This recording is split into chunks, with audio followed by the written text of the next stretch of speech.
20 years ago, in 2001, Lumix was created.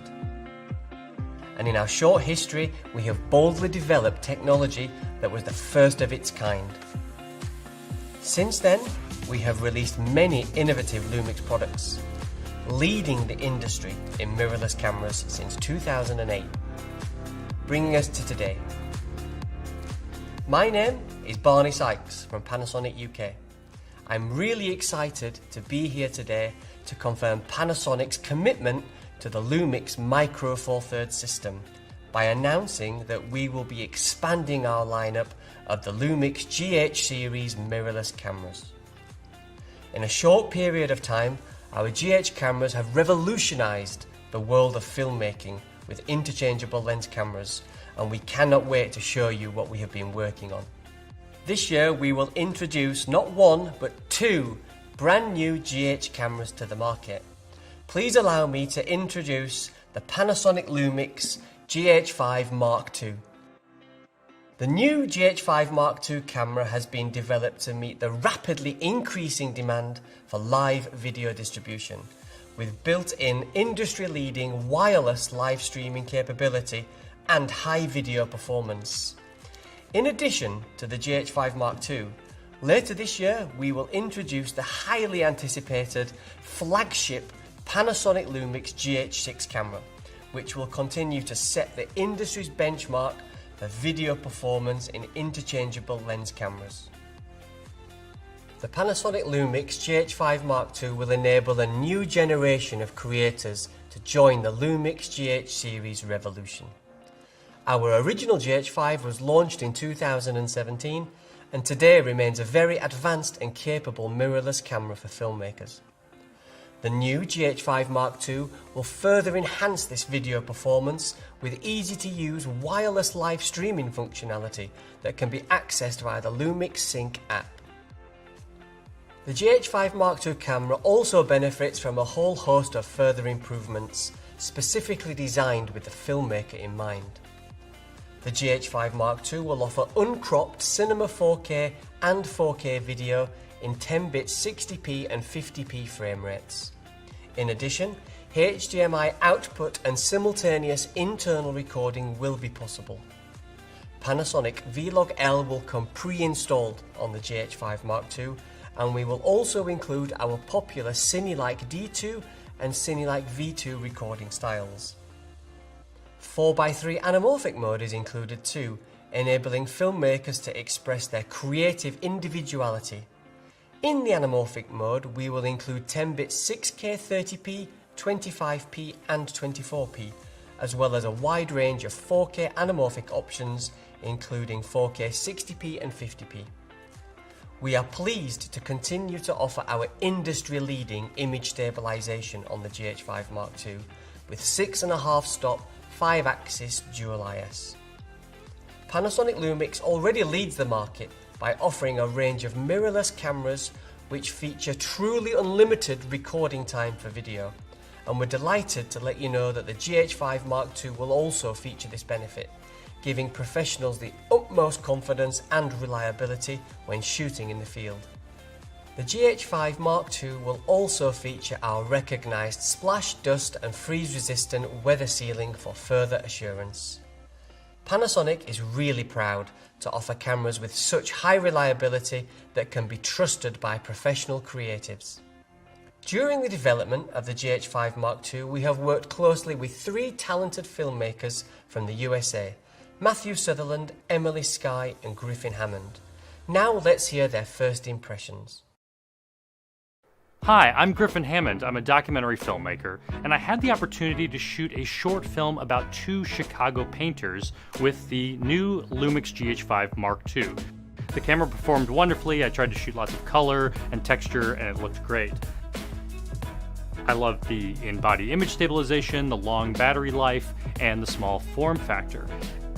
And one of my favorite features, it's so simple, but I love that there is now a red recording frame. This is great for when you have the LCD popped out, you can see that you are recording, or for a newcomer to the camera, it is very clear that I'm rolling video.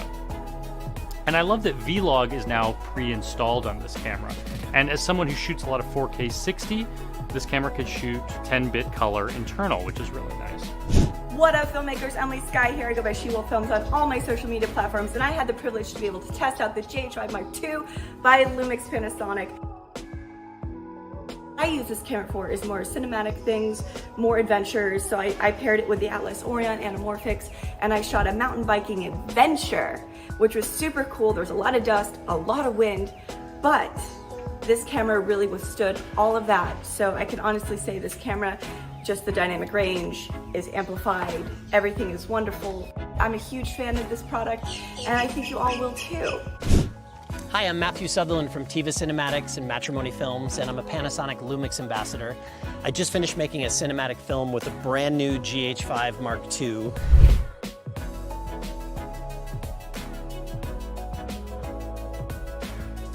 We shot it all in the new Cinelike D2 profile, and I wanted to show off the new upgraded in-body image stabilizer as well as the enhanced autofocus tracking, and Mother Nature gave us everything we could handle. I was shooting handheld in the surf, getting some surfers. I was on the slopes getting snowboarders, and it was phenomenal the way it handled it all. I've always loved the G series and how lightweight the lenses are, the bodies are, and how affordable it is for filmmakers. And this is absolutely no different. With the new color profiles, the new codecs it gives us, you're gonna love the GH5 Mark II. Thank you, Griffin, Emily and Matthew. It's great to hear how some of the new features are being appreciated on the GH5 Mark II. LUMIX has a strong reputation for significantly enhancing the features and functionality of our cameras via free regular firmware updates. We will continue this commitment to our customers, and before the end of the year, the GH5 Mark II will receive live streaming via USB tethering, RTP and RTSP wired IP streaming, and live view composite functions. Also, in line with this, we will be offering a free of charge firmware update to our existing GH5S camera to enable ProRes RAW recording via HDMI when connected to an Atomos Ninja 5. I'm pleased to say that we'll continue to follow our philosophy and implement advanced technology developments not only to new products but to existing products via firmware update to provide the most value to our LUMIX users. I mentioned our commitment to Micro Four Thirds at the start of this presentation, and I'm delighted to announce today that as well as the GH5 Mark II and GH6, we will also expand our LUMIX G series lens lineup. In 2019, we introduced the world's first f1.7 constant aperture lens, the LUMIX 10-25mm. We can announce today that within 2021 we are planning to introduce a large diameter 25-50mm f1.7 lens under the Leica DG lens series. With this development, you will soon be able to shoot between 10-50mm or 20-100mm in 35mm equivalent with an f1.7 range using LUMIXG Micro Four Thirds lenses. So far, we have covered the new GH5 Mark II and the new 25-50mm lens, and I believe you're eagerly awaiting further news about the GH6. What we can announce today is the GH6 is currently in development and will be here within 2021. The GH6 will be equipped with a new high-speed sensor and a newly developed Venus engine never been seen before on a LUMIX camera. The GH6 will offer 422 10-bit cinema 4K 60p video with unlimited recording time. The GH6 will feature 10-bit 4K 120p high frame rate and variable frame rate recording. The GH6 will also come with 10-bit 5.7K 60p video recording. These features we are announcing today are just a small flavour of the new exciting GH6. This much anticipated flagship model of the GH line will deliver next generation video performance built to satisfy a wide variety of creative requirements, redefining the possibilities for video recording in an interchangeable lens camera. Our engineers have been working tirelessly for many years, and the power of the brand new engine inside the LUMIX GH6 cannot be underestimated. The GH6 is sure to not just meet your expectations, but surpass them. And we look forward to sharing further information in the coming months. Our Panasonic LUMIX business will continue to innovate and challenge the boundaries of technical possibility. We will continue to introduce exciting new hardware and maintain our industry-leading reputation for ongoing firmware updates, providing maximum lifetime value for our loyal customers.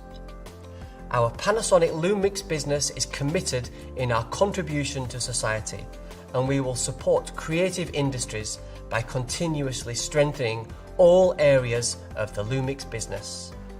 Thank you for listening. Stay safe and stay well.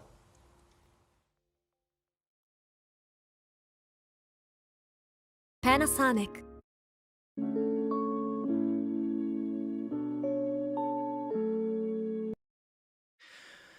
All right, Matt. So that's a pretty exciting set of things coming out today, huh?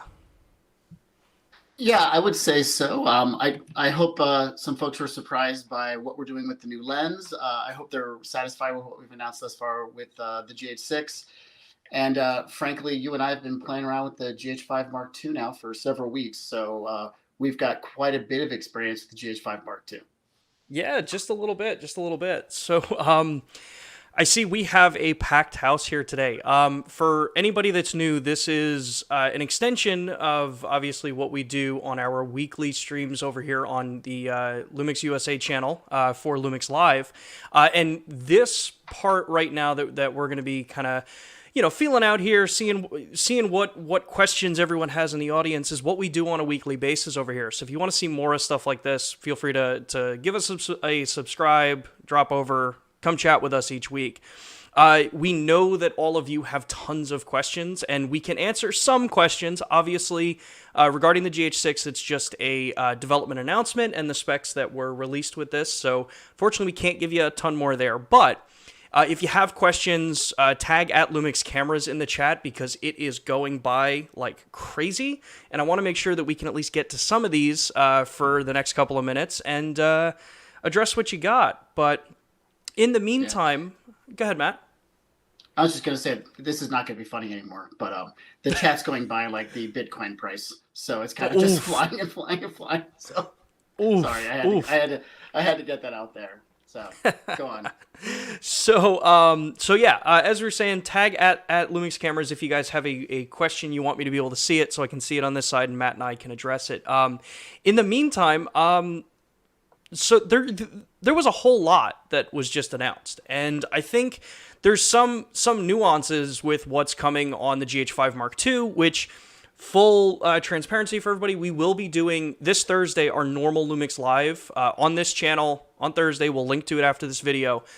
We will be doing a very in-depth conversation on the camera for those that are interested in what it does different than the rest of the cameras. But Matt, could you give us a bit of a kind of overview of some of the cool things that you saw about the camera that people should know about? Yes.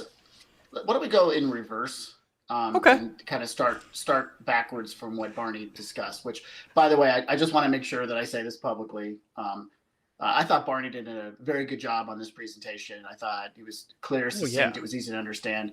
He has me beat on charm and accent. So it clearly was a great choice to pick Barney for this. So there's something that was not mentioned in the GH6 announcement that I think we can talk about right now, because this is a global announcement. So for at least the U.S. market, Sean, should we let them know kind of what the target price is, because it's in the press release? Yeah. I know a lot of people were asking about the target price for both of the cameras, actually. Yeah. So let's talk about with the GH6. The target price will be, we're targeting around or approximately $2,500 US. So as to what other countries will be charging, don't know, but absolutely 2,500-ish is where we're targeting. As for the GH5 Mark II, $16.99 and 99 cents will be its retail price here in the United States. So the nice thing here is that we'll have a sub $2,000 option, really a sub $1,700 option that's going to give people access to 4K 60p in 10-bit in both the cinema variant as well as the standard 4K variant with the GH5 Mark II. And obviously all those really cool streaming features to get that into this product. I think that's the thing you and I have noticed the most about it, has been how easy it is to use. But, you know, back to the GH6, when you think about the fact that that product is going to be offering 4K at 120 frames per second, you know, obviously we follow a lot of the rumor sites, and that was what people were expecting from the product. What I'm really excited for is that 5.7K at 60 frames per second. You know, that's from what I can see and from what I've read, that would be class leading when it comes to a combination of resolution and frame rate. So you're getting a nice high frame rate with really high resolution at the same time. So punch-in opportunities are going to be massive on that product, with some slow-mo functionality available as well. Yeah. Yeah, and just to clarify, because a lot of people have been asking the same question here. Everything we announced today is Micro Four Thirds. So this is Micro Four Thirds. Wait, what? What? We didn't walk away from it? Oh my gosh. Oh yeah. Man. Yeah. Yeah. To make sure everybody knows. So for Sean and I, obviously this stuff's planned quite a while ago. We've always known we were going to be building on this system, and it's important for everybody to understand that you know, the GH series is really our baseline test bed. It's where we get the fastest sensor readout speeds, and so we can deploy these higher frame rates quicker into these products. And so for us, the GH6 is a necessary camera to come out with. And so you know, at this point, I hope that this sets aside any further rumors about the product. And I see in the chat, we've had questions about it being, is it going to do photography? Yeah, of course, it's absolutely going to be a photography camera. The GH5 is a hybrid camera. It does both photography and video. Now, Sean and I have never seen it before, and you know, it's possible that there's going to be no photography in the product, but I think it's highly unlikely.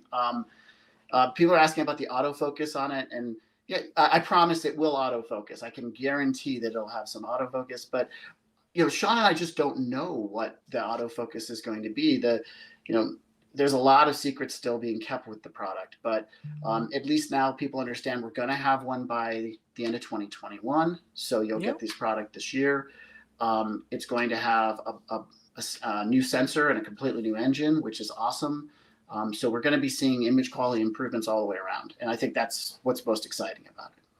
Yeah, and you know, it's funny because obviously we know, you know, with the announcement of a GH series camera, we know and listen to every single one of you that are you know, sounding off in the chat, which is awesome to see, by the way. You know, that everyone's had such a high anticipation for a GH6 camera. I mean, for the last year in Lumix Live, we've gotten at least, you know, 10 questions every single stream about, you know, hey, when's it coming? And I think it's important to know that, you know, with the GH5 Mark II, there's a lot of things that are updated in this camera and hardware changes that were made to that camera. Because let's face it, the GH5 came out, what, 2016? 2017. 2017. January 2017 at the Consumer Electronics Show. Yeah. So the hardware and the tech from that generation of the camera being built, you know, obviously time changes things. Time advances a lot of the technology. So, you know, you do eventually hit a point in a camera that got as many crazy firmware updates that the GH5 got, that you basically have to make hardware changes to do anything that's actually worthwhile updating. So, you know, just as we mentioned, we are going to be talking about specifically a lot of the changes on Thursday, so in 2 days, right here on this channel. So make sure to get subscribed, all that kind of stuff. That's my YouTube pitch. So, but there are some really cool additions that I think would be cool if you could maybe, or you know, we can kind of go into detail on this stream since we've got so many people that are still hanging around and are interested in it. We talk about linear autofocusing. linear manual focus on the GH5 Mark II. There's going to have to be some updates for some lenses to support it, but could you give a little kind of intro as to what that is for those that don't know, and why it's such a cool feature? Yeah, so with the introduction of the GH5 Mark II, there's going to be a new feature that originated in the S series cameras. Ordinarily what we have in focus by wire cameras, which means the autofocus system is electronically controlling, or the manual focus is electronically being controlled. They have what's called a nonlinear focus motor, which means that, let's say that I turn it slowly, it may take me 100 degrees to go from macro to infinity or close to infinity. The faster I turn it, it may only take 47 degrees or 52 degrees to get from close to infinity. And so it's this invariability that creates confusion for video shooters in particular who want to be able to pull focus on their own. So what we've added now is the ability to set that to a linear throw, so that it's always the same rotation regardless of speed that you turn the focus wheel. Also, we'll be adding the ability to set the degrees of rotation. So you can choose if you want it to be 90 degrees, if you want it to be 210 degrees, if you want it to be 360 degrees, all of that can be done. Now, it's important to understand that the GH5 Mark II is not necessarily the only part that makes this happen. It's two parts, right? It's the camera body has to be able to do it, but then the lens also has to know that it's going to be asked to do this. And so there's going to be firmware updates that will be added to most of the lenses, certainly the lenses that would be most commonly used for professional applications. So I have the press release open here. I'm going to go ahead and read off the lenses just so everybody knows what we're going to be offering. So the lenses that'll get it will be the 8-18, the Leica 8-18, the X model 10-25, which is the f1.7 lens that we just announced a partner lens to with a 25-50. The 12-60, that's the ES model 12-60. The 50-200, which is the Leica 50-200. The 100-400 will get this feature. The X025, which is the 25 millimeter Leica, that will be getting this feature. The ES200, so that's the Leica 200 millimeter. The 12-35. And the 35-100, that's the second generation ones, not the first generation ones. The 12-60, the standard Lumix kit lens that we offer on some of our cameras will also get this functionality, as well as the 45-100 and the 100-300. So Sean, I know you're incredibly disappointed that 8mm fisheye is not getting this linear focus function, but I guess we'll have to keep pushing because I know how much you shoot that 8mm fisheye lens and you need to be able to throw focus. Man, just dashing my hopes, huh? I want to address a couple questions, or a couple comments about some of the stuff in the chat. One, don't spam your questions, because if you spam your questions, it'll trigger the auto thing to throw you in timeout for a little bit of time. We do see it if you ask it. People are asking about a G9 update. We don't have any information about anything other than what was announced on the stream today. So I appreciate you guys asking about, hey, is this camera going to get an update? What about this one? But just to kind of hopefully address a little bit of that, unfortunately, we don't have an answer for you there. The other question I wanted to comment about is, where did it go? About the RAW over HDMI for the GH5S. There's some clarity that I think some people are maybe linking two things together. The GH5S is getting RAW over HDMI to the Atomos Ninja 5. The G9 is not. It's just the GH5S. So hopefully that clears that up. Some of that confusion I think is coming because in the press release we've announced firmware updates for both the G9 and the GH5S. And so both cameras got firmware updates today. The G9 gets all the autofocus enhancements we're putting into the GH5 Mark II, which would have first been seen by people in the BGH1 actually. So effectively, we needed an architecture change in the GH5 to be able to give it the autofocus functionality that is offered currently in the BGH1. So that architecture change had to happen in the GH5 Mark II. Fortunately, the G9 and the GH5S had that architecture already in it. So we're going to go ahead and give you those new autofocus enhancements in the GH5S as well as the G9.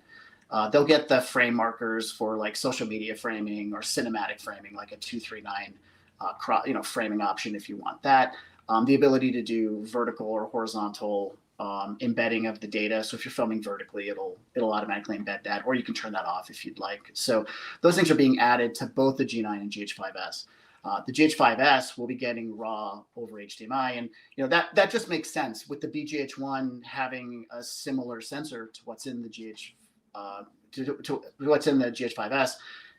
We had already done RAW on the BGH1, so it makes perfect sense to port that over to the GH5S. So yeah, that hopefully that adds some clarity as to why we did what we did. Yeah, and it's I think again that kind of big point that like, look, the GH5 received so many firmware updates, and same with the G9. But from early in the days, we knew that the G9 and the GH5S had more features than the GH5 did because they were released after. Their development cycle starts after the GH5, so they were able to use different hardware. And we've pushed for years, pushing as many updates as we can on a camera before having to make a major shift to it. And just like we said a few minutes ago, at some point you have to make a hardware change to do anything that actually impacts what people want in a camera.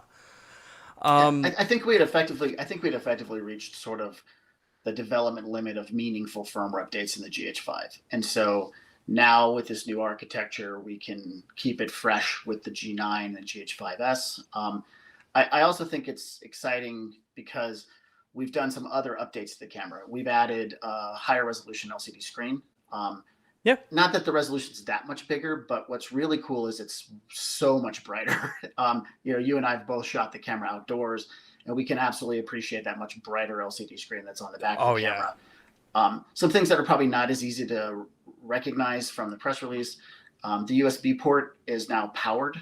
So you can power the camera over USB. You can charge your batteries inside the camera. And we're giving you that battery we first introduced with the S5. So you're getting a higher capacity battery. And the nice thing is your old batteries will still work in the GH5 Mark II.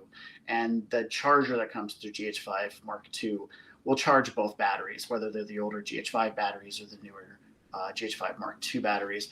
So those improvements have been added to the product. The viewfinder is now 120 frames per second. So for photographers, they're going to really enjoy that feature. And I think some of the firmware updates that we're going to be doing are interesting too. Which we will cover on Thursday. Okay, so I won't get into going to give you all a hook.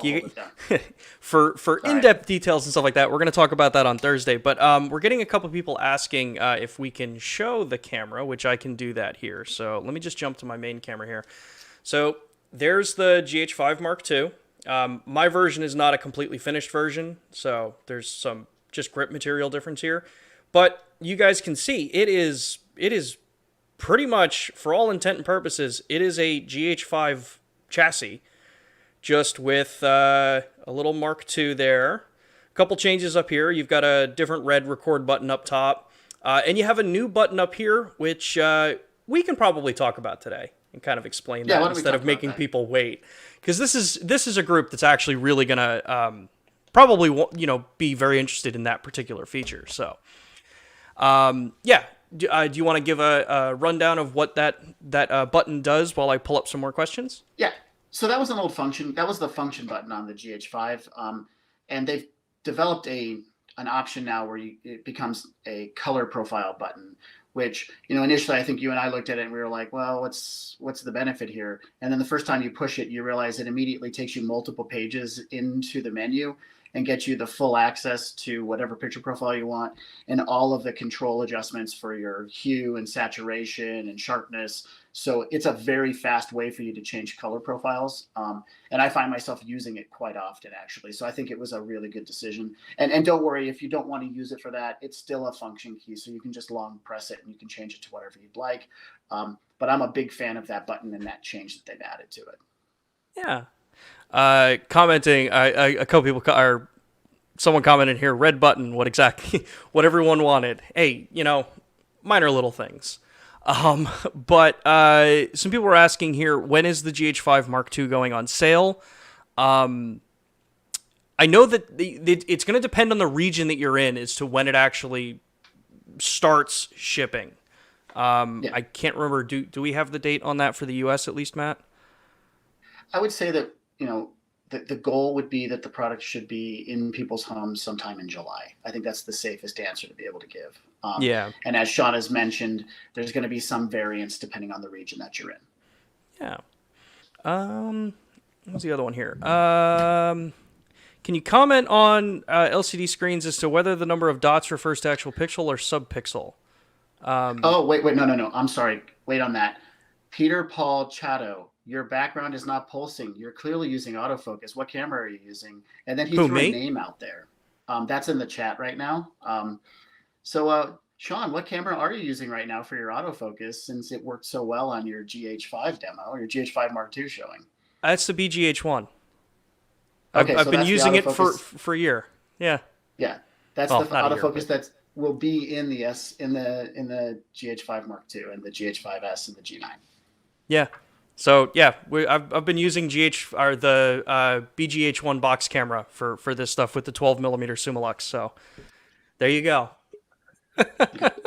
Sorry, what was the question you were asking? Sorry, when I saw that come up, I had to hit it right away. So no, that's cool. 12-bit or 10-bit RAW files on the GH5S update.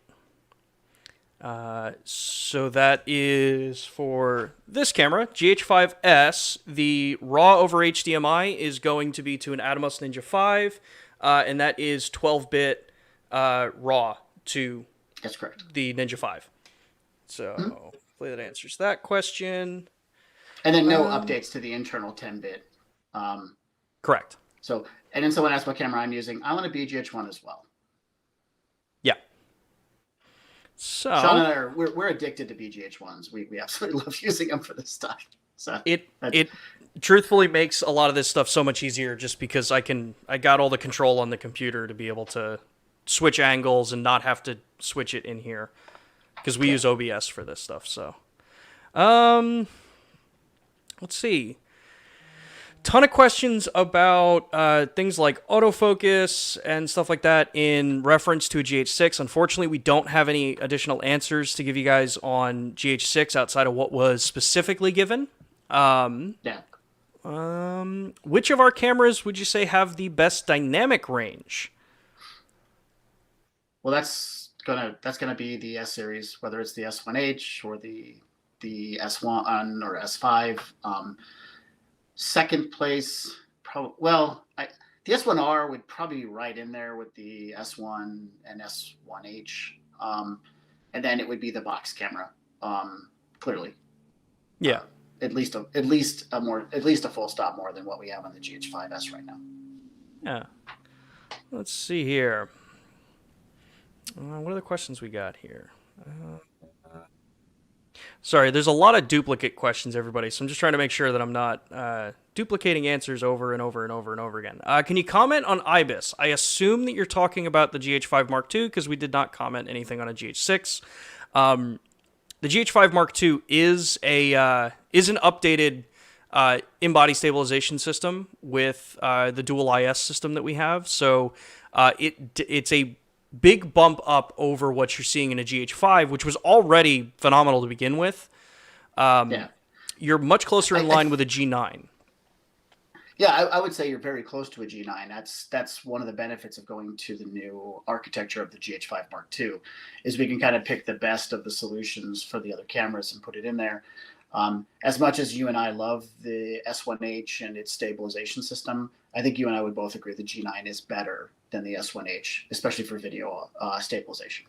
Well, yeah, and again, to go back to that point, it's one of the reasons why Micro Four Thirds is still such a core part of the offering that Panasonic Lumix makes, is that the smaller sensor gives us a ton of advantages over current state full frame technologies. So faster readouts, much easier time to manage and stabilize the sensors because they're smaller, you have less mass to be moving around.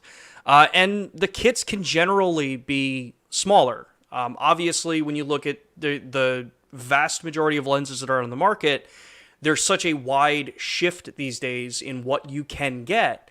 But if you want a shallower depth of field, you want something that's relatively compact. I mean, we've got, our 15 millimeter 1.7 that I carry typically on my GH5 or now the GH5 Mark II, and it's an ultra small kit. And I know that I'm getting like 6.5 stops on the Mark II body with a non-stabilized lens like that. So you've got a ton of flexibility there. Let's see, what other questions? Somebody's asking, will we get electronic IS on non-stabilized sensors? I think you're asking on probably like the BGH1 or the GH5S. And we have already an EIS system in those cameras. So, yeah, we already do that. Yeah. Let's see here. What else do we got? We'll take a couple more questions, and then we'll probably wrap it up for today. Because we're starting to see just like a lot of duplicate questions. And guys, unfortunately, like we said, there's some questions that we just can't answer, so I apologize. But we will be doing a very in-depth conversation on the Mark II on Thursday. So this Thursday at 2 p.m. Eastern Time. We'll have a link for that video in the chat, so everyone can take a look at that. Let's see here. For running gun, would you recommend an S1 or a GH5 Mark II? That's coming from Q2 Japan. So it's going to kind of depend on your style. If you're looking for ultimate compact, small form factor, lighter weight, and you want to be maybe a little more nimble, then hands down the GH5 Mark II.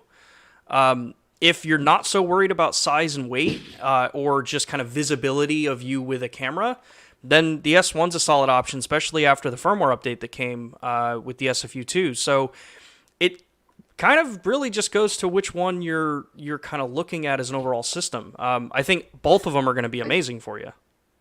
I do also think that the question would have to be asked, because you said it's from Japan. Ultimately, what frame rate are you planning on shooting your content?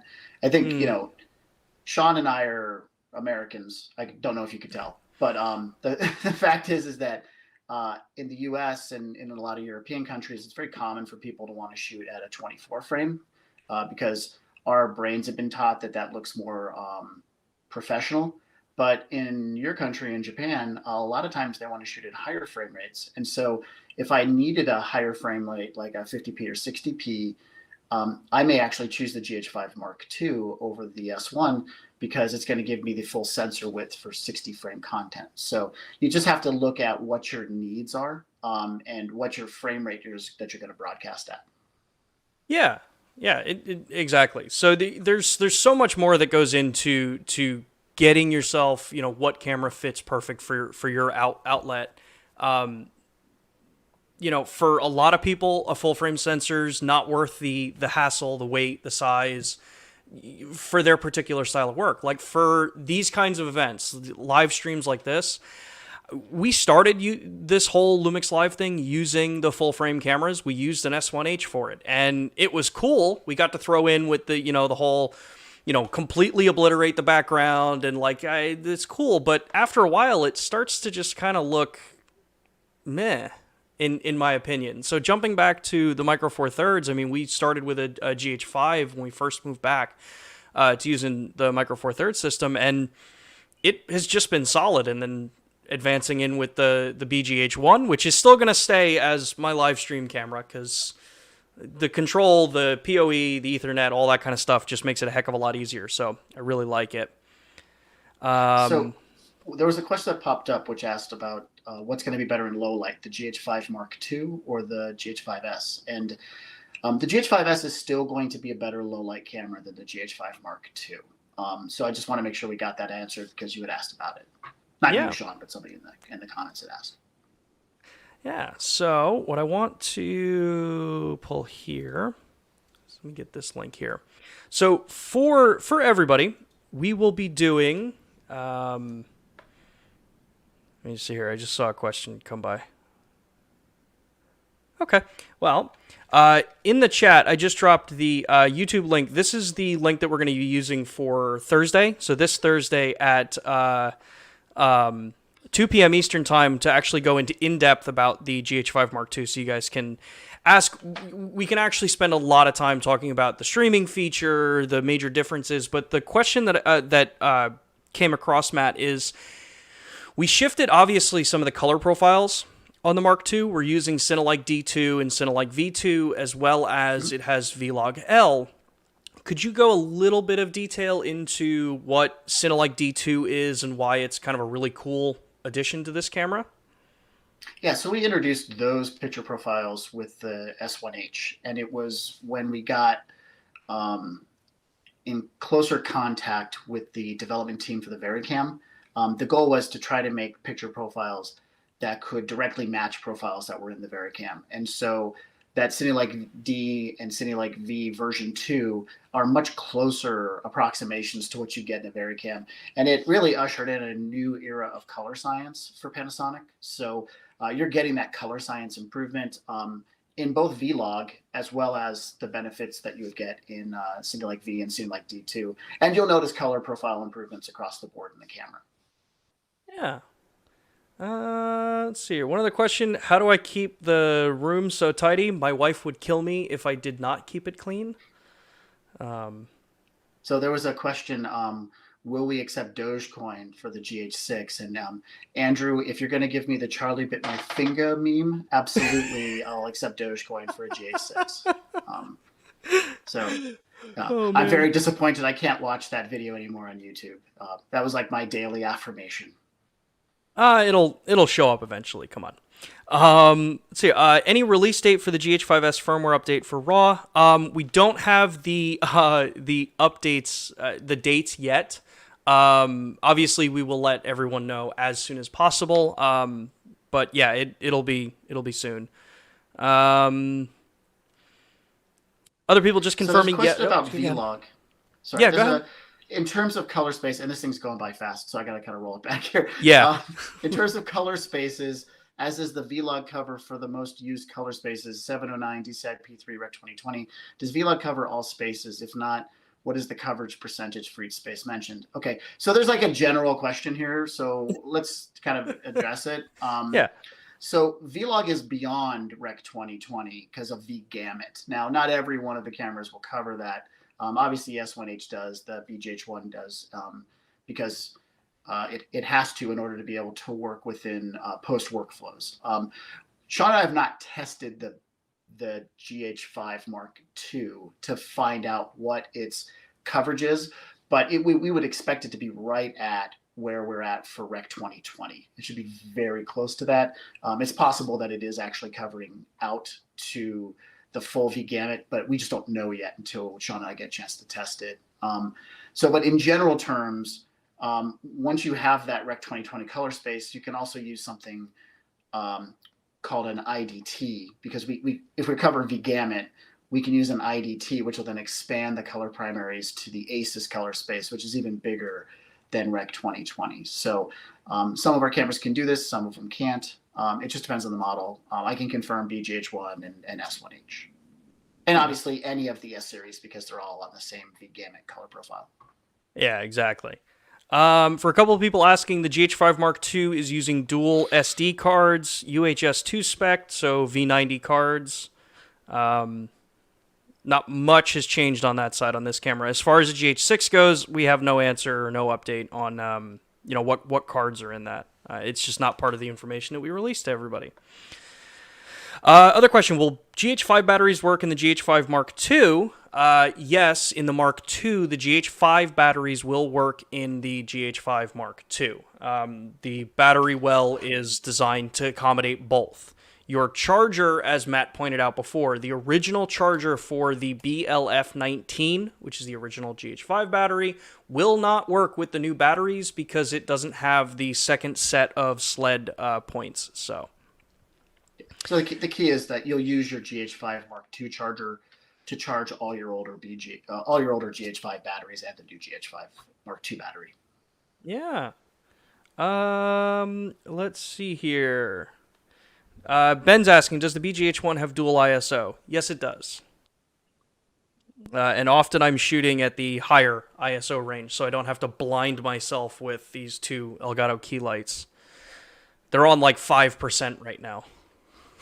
So Ben Fox, does the BGH1 have dual ISO? It absolutely has dual ISO. 100%. Do you guys use Panasonic beard shavers? Looks fresh as always. Which ones do you use? I use our Arc 5. Panasonic beard shaver. I actually use one of our beard shavers. I use the beard trimmer. Yeah. And then we have a really nice body grooming trimmer that I use for the back of my neck because my wife gets sick of shaving it. Yeah. Let's see here. Any other last questions here? We're gonna call it soon here. Because again, we're getting a lot of the new battery. Will the new battery power the GH5? Absolutely. It'll absolutely power your GH5. So it's all cross compatible, and you just get more recording time with the new battery on a GH5. Yeah, and that's the same for the G9 too. So anybody that's using the G9, the BLK22, so that's the new battery, is backwards compatible on those cameras. They got a firmware update end of last year, I think, that added support right when we launched the S5. So basically going forward, that's probably the battery that you're going to want to get for those cameras. And the new charger, it's not a sled type charger, it's a top drop down charger that's USB-C port into it. So it's a little more universal across the board for everybody. There's a couple of interesting questions. Here I want to get to. Yeah, go for it. One from All Things Film. By the way, thank you, All Things Film. You've had some very interesting questions today. Does the BGH1 have the same autofocus as the S5?